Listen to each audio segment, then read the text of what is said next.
There's a type of person most of us know. Maybe you are this person. Someone sends a text, "Hey, want to have people over Saturday?" And something tightens in your chest.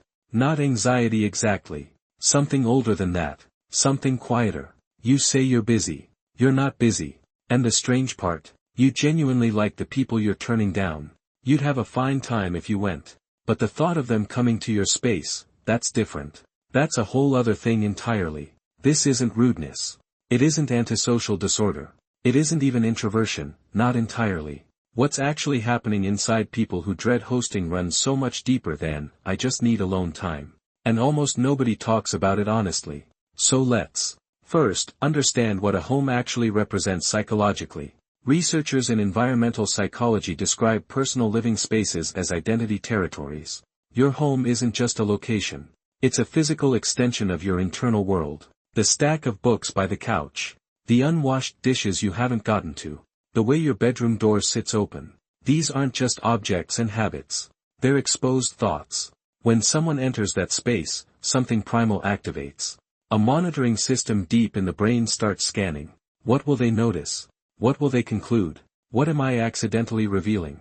Dr. Sam Gosling's research at the University of Texas showed that people can draw remarkably accurate personality conclusions from briefly observing someone's living space. Visitors, consciously or not, are reading you. People who hate hosting often sense this intuitively, even if they couldn't articulate it. They're not afraid of company. They're afraid of being read. Now here's where it gets interesting. A significant portion of people who resist hosting didn't develop that resistance randomly. Trace it back far enough and you'll usually find one of two origins. The first, a childhood home that wasn't safe to invite people into.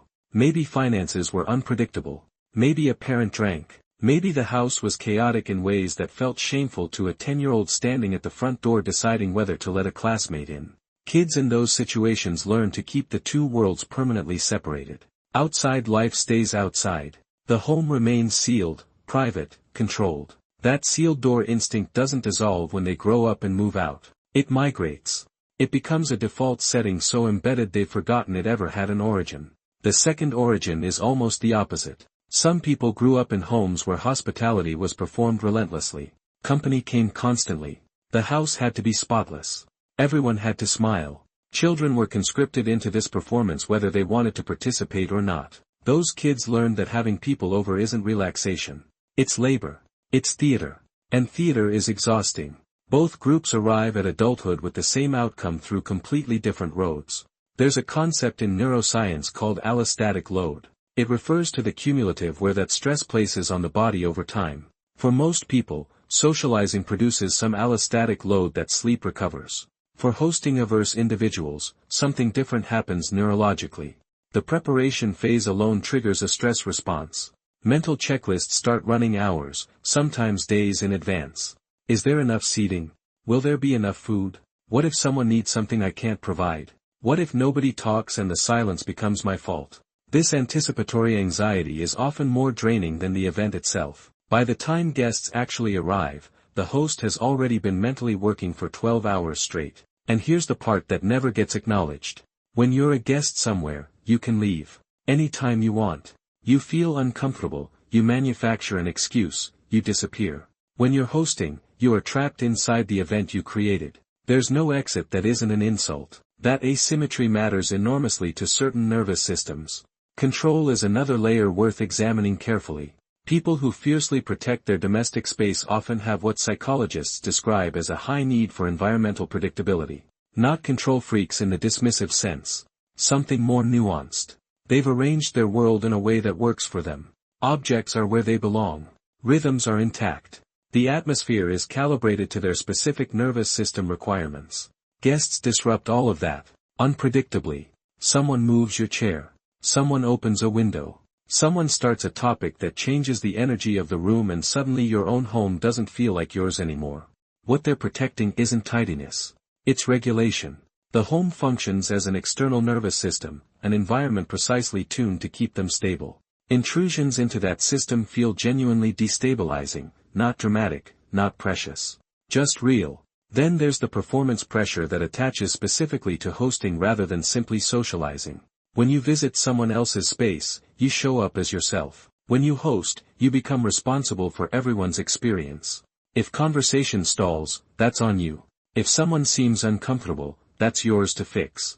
If the food isn't perfect, you'll replay it privately for 3 days afterward. Psychologists studying what's called responsibility attribution have found that high-empathy individuals are disproportionately likely to absorb blame for social failures, even ones beyond any reasonable personal control. These tend to be exactly the same people who dread hosting. Their empathy, their greatest relational strength, becomes a liability the moment they're in the host chair. They care too much about other people's comfort to ever be comfortable themselves.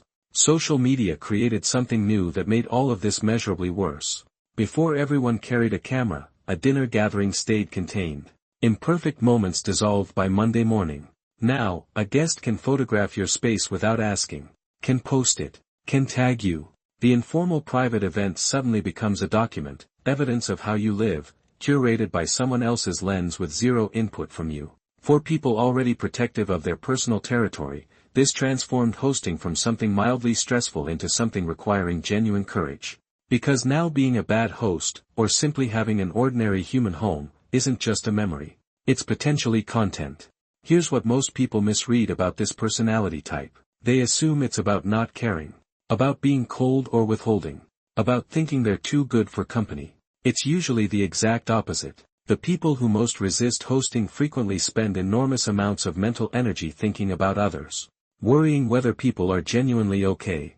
Carrying the weight of relationships seriously, almost heavily. They resist hosting precisely because they care so much that the responsibility of it overwhelms them. They'd rather show up completely for you somewhere neutral than provide a mediocre version of themselves on their own turf while managing 15 invisible anxieties simultaneously. That's not selfishness. That's actually a form of devotion, expressed through the least understood exit available. If you recognize yourself in this, something worth sitting with, the home you're protecting so carefully, who built those walls? Which version of you decided that keeping people out was the safest option? Because sometimes the boundaries we guard most fiercely are ones a much younger, much more frightened person drew. And maybe, every once in a while, they deserve a quiet re-examination. Not a demolition. Just a look. Because some people are worth letting past the door. Even yours.